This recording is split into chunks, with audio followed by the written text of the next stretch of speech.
the game currently has more than 50 levels. It will have possibly more than like 600, 700 levels going forward. But those are the 5 levels that's the most critical. If I am able to make the user happy in those 5 levels, then the user will stay to play those 600 levels. Right? 4 months we spent crazily just looking at that 4 levels. What else? Uh,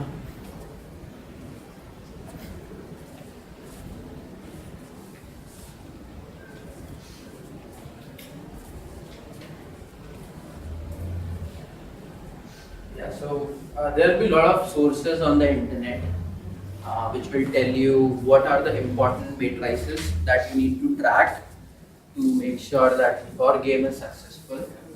I would say to use analytics even when you are creating your student project.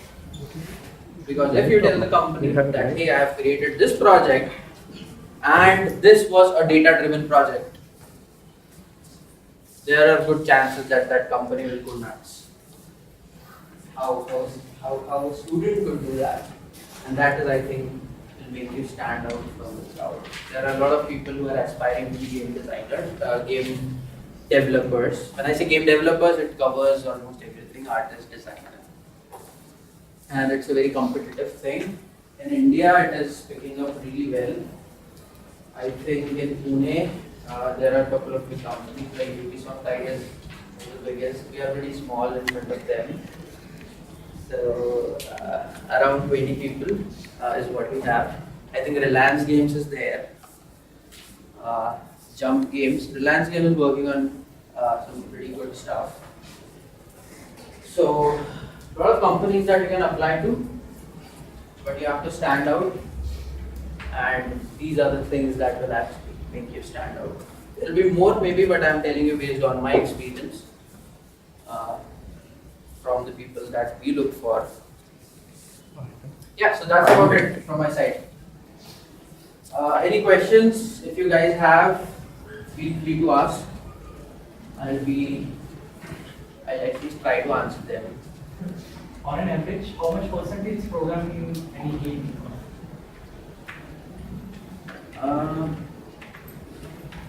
It plays a very important role. I won't be able to give you the exact number, but I would say like 50-60%.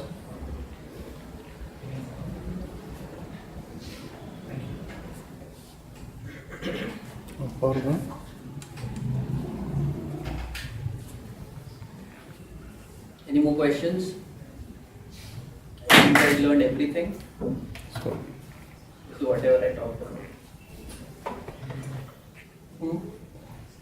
Actually, I'm a BE computer engineering student. I might be the person who knows least about this topic over here, but I'm interested in programming mostly. A lot of interested in programming, and I want to know the scope of programming. I mean, I have attended workshops on Unity and Maya, and the relation with art is like creative and stuff. So I wanted to know the. What should your approach? Computer engineer. I mean, you should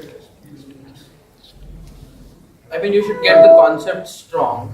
That is good enough. I'll give you a brief profile of the programmers that we have in the company. So which colleges are you? BI and senior. Good college. So we have one from PICT, who is the latest hire that we have. A programmer, a B computer engineer. He is the person who is working on Dead Among Us. And the entire programming that he did. So if you know about Unity, then it is also like C# programming that you have to write a lot of things. And that is what he did. Second, VIT, computer engineer. In fact, he was one of the toppers in VIT. He was working on Dance Party. So, Dance Party is also a multiplayer online game. So there was a lot of back-end programming that we did in addition to front-end programming, for example. So like if you know about AWS, Amazon Web Services, the entire back-end programming from that side. He did that, plus he wrote a lot of algorithms. So it's a very complex process, game development. Then we have one person from Sardar Patel, Bombay. He is the lead programmer on Dead Among Us. So he created the entire foundation of the game. Right? So he created a lot of tools which allows the designers to actually create designs, for example. So basically what happens in the game is it's an archery first person shooter and there are a lot of levels in which there is a human and the zombies attack him, and there are different kind of zombies and the zombies will come from different places. So he has created a tool actually which allows the designer to just drag and drop things. So he'll just put a zombie here, they'll say what type of zombie it is, what will be the speed of the zombie, he'll put the character, a human in the center, for example. So this tool, it is entirely programmatically created, right? So that is what he created. And yeah, so from IIT Bombay, the person that we had, he's also a programmer, but he's also a designer per se. The programming thing that he do is, for example, there are also levels in bowling center. So he created a script on his own, which will help him eventually to design the thing. So a tool which allows you to put the obstacles, for example. What kind of obstacle do you want? And the file is created and then that file is used. So basically starting from deciding whatever the format of that file will be, writing an encoder, writing a decoder, and things like that. And a lot of opportunities in programming. For example, you can also try and become a engine programmer, for example. That's an entirely different thing.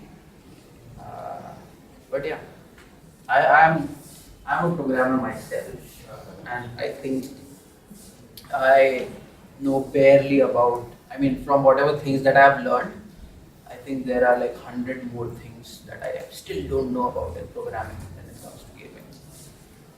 Is there any open source game engine sort of? Lot of things. Okay. Yeah. So I think Coco 3D. I'm not sure if it's open or not, but it's free for sure. Panda 3D. Then open source. Open source, yeah. You'll find a lot of open source.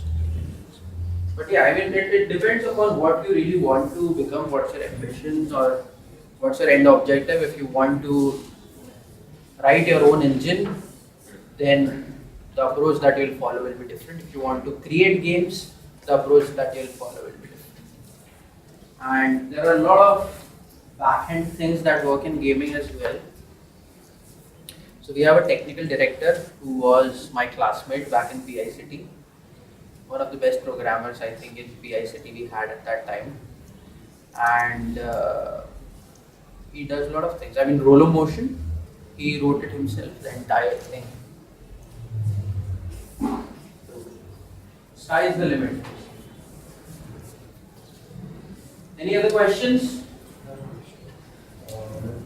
Actually, what is different about it? The thing is, example, you are creating a game, and you got an analytical idea about a particular gameplay feature. You should be a friend of the tester, and they say, okay, they try to modify it, or they say, okay, that is so good, there is some other idea, some other improvement. And okay, you are the main lead, you have to decide, okay, you want to stick with your original idea to change one. If you don't like the new one, I mean, whatever idea you have got, you're not sure if it's going to work or not, but if it's a new one.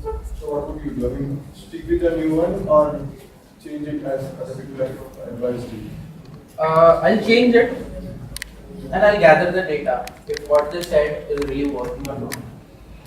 And if it does, then I'll go ahead with that. This happens a lot of time in the company. You know, I am wrong so many times. Crazy number of times. And that's fine. I mean, I'm also right a lot of times.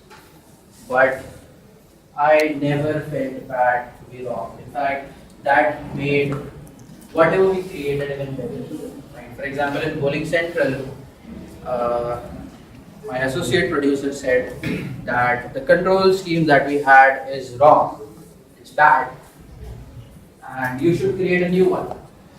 And that didn't end here, right? If you are suggesting something, you should come up with the right solution instead of just saying things in vague. Hey, this is not fun. You can't say that. So he actually suggested me, this is how the control schemes should be. And I said, okay, fine, let's try it.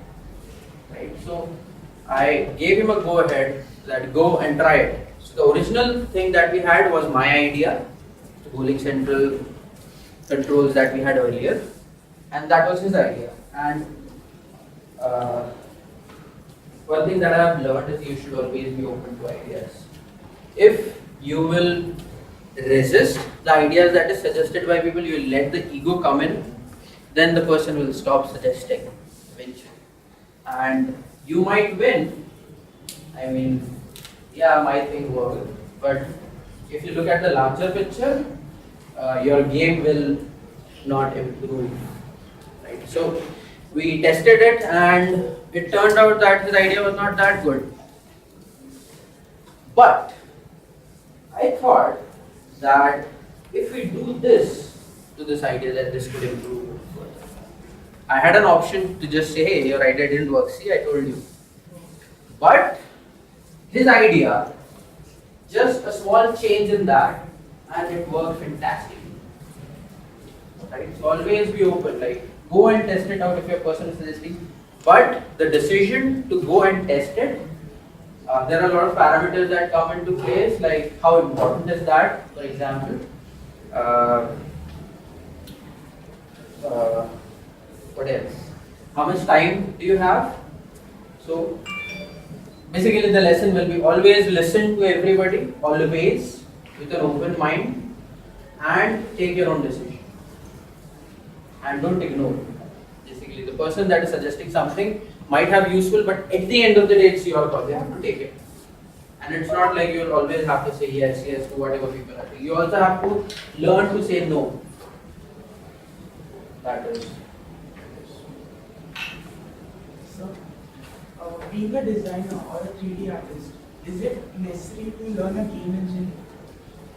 I mean, for my academic year, I never learned Unity, and at the end now, I was in .NET. So now we are doing only the basics. So is that enough for me? It depends on what you want to become. If you are a 3D artist, that is what you're saying, yes, you should learn. Just the basic or the... As much as you can. Definitely, if someone is teaching you Unity, it will not be humanly possible to teach everything. So you will have to take some steps after the course is over to learn even further. So I'll tell you, like, the Dead Among Us game is built on Unity entirely, and we have 3D artists who create environments, for example. Right? So what they do is they first create the environment in Maya, which is like the most popular tool, I guess. And what they earlier used to do was they used to create it in Maya, create some file and give it to the programmer, and then they do things because they didn't know what Unity is. And it wasted a lot of time, incredible amount of time.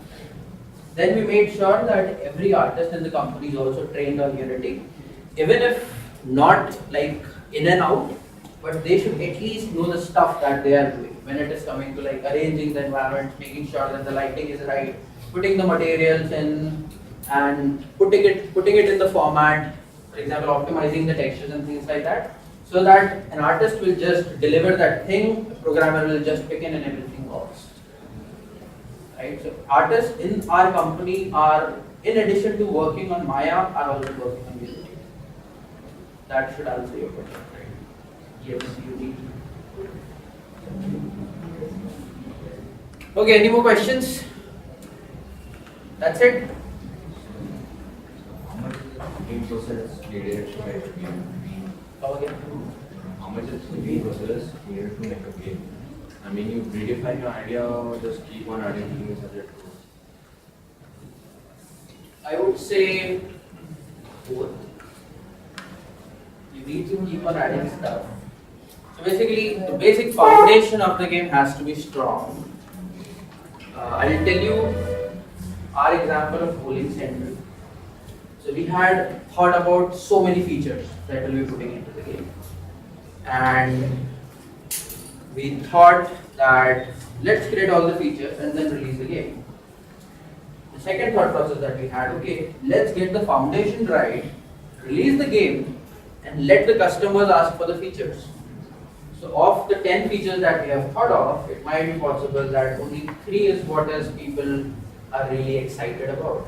So we released an incomplete game, Bowling Central. It might look, and it's a secret, don't tell anybody, otherwise they won't buy it. But the launch of Bowling Central is a part of a bigger strategy. It has just 30 levels, it has no multiplayer. So when we released the game, everybody was like, hey, where is local multiplayer? Where is local multiplayer? And that was in the list of features that we had, maybe on 5th and 6th rank. But we were like, okay, let's bring it to the first rank now. We know the next most important thing that the user really cares about. And then the next update that is coming from Bowling Central is going to be local multiplayer. So that's how we work. So it's a 50-50 chance or what is it? You can't really put a number to it because you won't be able to measure it, right? But yeah, 50-50 you can think. And a lot of thinking process that goes. If you want to create a game, it is very, very important for you to play a lot of games. You can't just create a game by not playing games. And if you're targeting a specific platform, for example, if you want to create games for mobile, you should be playing mobile games. You can't play Counter-Strike and say, I'll create a mobile game. That won't work. It has two different things. I mean, processing power is coming very close to each other, but the user interface is entirely different. Plus, you need to study the market, what is working and what is not. Yeah. All done? Any more questions?